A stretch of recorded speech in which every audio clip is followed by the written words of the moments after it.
What's going on there, YouTube? My name is Austin Cook, and this is Majestic Theories, Games, and More, and I kind of wanted to go ahead and make another video for you guys this week. I know that I just made a video where I'm basically talking about my new PlayStation 5, Forza Horizon 6, and all that sort of thing. Well, today I didn't really make a full in-depth what I think about PlayStation 5, so I kind of wanted to do that because y'all guys know me. I am a PlayStation 4 player. I mean, I played most of my games on PlayStation 4.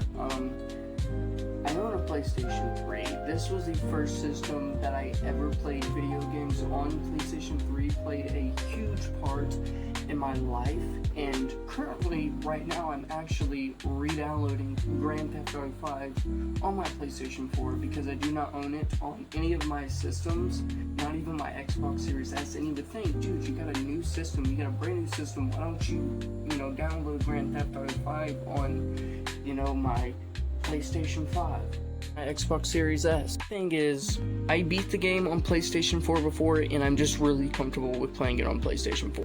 Another thing with me is if I have a game on all of my systems, then that kind of just doesn't make any system better, or special, because think of it this way, right? So I have Grand Theft Auto 5 on my PlayStation 4. I do not have it on any other system. So if I want to play Grand Theft Auto 5, I only have it on PlayStation 4, so I have to turn on my PlayStation 4.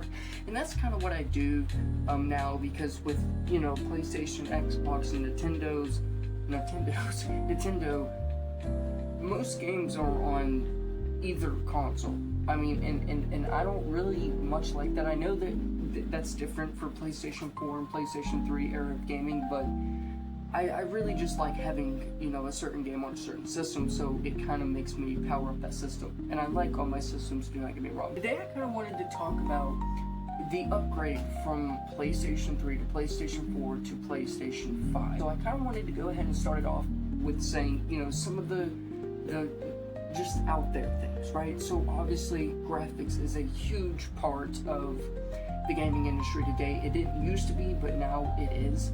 I will say that the PlayStation 5 graphics are relatively smoother, and I wouldn't much say better. It really just depends on what TV you got. So I have an $171 on-Vera TV from Walmart.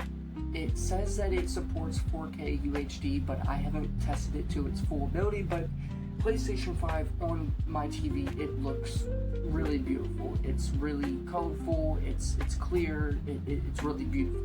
But then there again, my PlayStation 4, when I had it on the mini TV that I used to have, that was everything to me. So when I upgraded to the bigger TV, I was like, wow, PlayStation 4 looks really well on my new TV, and it really does. Like, I'm looking at it now, it looks amazing. So graphics on PlayStation 5, I would say, are relatively better. So there's definitely a difference between graphics from PlayStation 5 to PlayStation 4. There's a huge graphic standpoint there. But is it something that's blowing my head off to where I'm like, oh yeah, I'd rather have a PlayStation 5 over a PlayStation 4? No.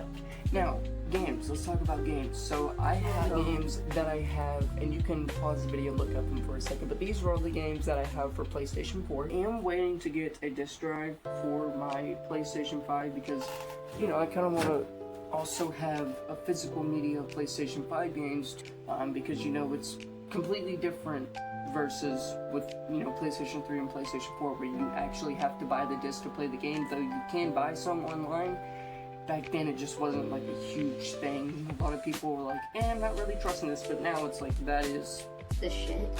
Let's talk about one major upgrade, and I know that there's a lot of controversy with the PlayStation 5 controller. Now, I don't care what anybody else on the internet is saying. This controller is a huge upgrade from the default DualShock 4. They're both great controllers. They're really both great controllers. I really like the DualShock 4. I was actually skeptical about PlayStation 5 just because I saw how this controller looked, but look at this, guys, right? There's a huge difference. One of the most noticeable thing is this one is a bit bigger. It's USB-C. The touchpad is definitely better in my opinion, and I was playing around with Astrobot, which is something that I have been playing a lot on my PlayStation 5. These adaptive triggers is actually something to die for, and I love it. Also, we get the thing like the microphone on the controller. I'm not really a huge fan of that, but it's kind of cool. It's like, hey, you spent $500 on a system. You don't want to go ahead and spend like an additional $50 to get a nice headset, so they include a microphone. It's very shitty quality. It's extremely loud, and playing with other people and hearing them using their PlayStation 5 microphone, it's like, ugh, it's bad, but it works, right? So one last thing about the, as a PlayStation 4 consumer, PlayStation 5, one major upgrade is the performance of the console. The reload times are instant, almost just instant. You click on a game, you're in the game. I love that. I really love that. Quick resume. That's pretty nice. I really like that as well.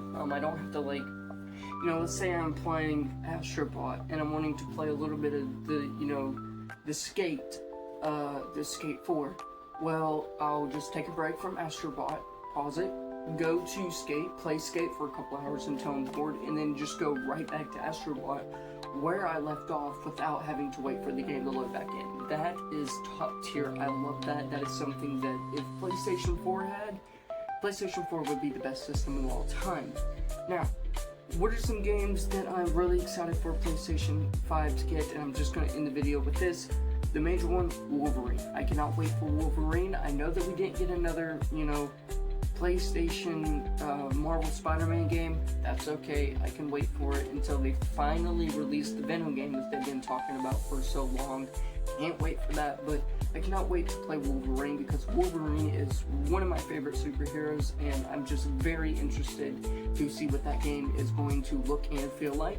Another game, I could play Grand Theft Auto 6 on my Xbox Series S, but honestly, I just feel like it is going to perform so much better on my PlayStation 5, so I'm really excited for Grand Theft Auto 6 on my PlayStation 5. Now, will it come this year? Lord knows. I mean, we hope so. Us gamers hope so, but I highly doubt it's this year, but fingers crossed, right? And then obviously I'm waiting for the new Uncharted game. That has been talked about. I don't really know. I haven't really done huge research into it. I just know that I was hearing people on YouTube talk about it. I am excited for that if it's actually real and it's actually going to happen. Because I'm a huge fan of Uncharted, and I hope that they don't screw this game up. And I will say that there's one thing that I'm not happy about that's coming to PlayStation. Forza Horizon 6 is on PlayStation. That just doesn't feel right to me. I'm gonna get it on my Xbox Series S. And Halo, the new Halo game is coming to PlayStation. I respect gaming consoles enough to just get that on my Xbox Series S because, yeah, I mean, it's cool. As PlayStation players are getting more games, but those aren't our games. Those games were native to Microsoft. Yes, Microsoft is deciding to put them on PlayStation, but still, me personally, I would just be playing them on my Xbox Series S because why even have an Xbox Series S if most of the games I play on it are on my PlayStation 5? See what I did there when I talked about that early in the video? So anyways, yeah. But my Grand Theft Auto 5 is done downloading. I'm going to go ahead and play some of that. But overall, is it worth upgrading the PlayStation 5? Yes, because one major thing, you can still play most of your PlayStation 4 games on your PlayStation 5. If you're someone that's not really interested in upgrading to a console that plays PlayStation 4 games, then just stick with your PS4. You're perfectly fine. It's still a great system. I'm still playing it. I'm still loving it. Most of my friends are still playing it, but PlayStation 5 is definitely worth the upgrade. Thank you guys so much for watching. See you next video.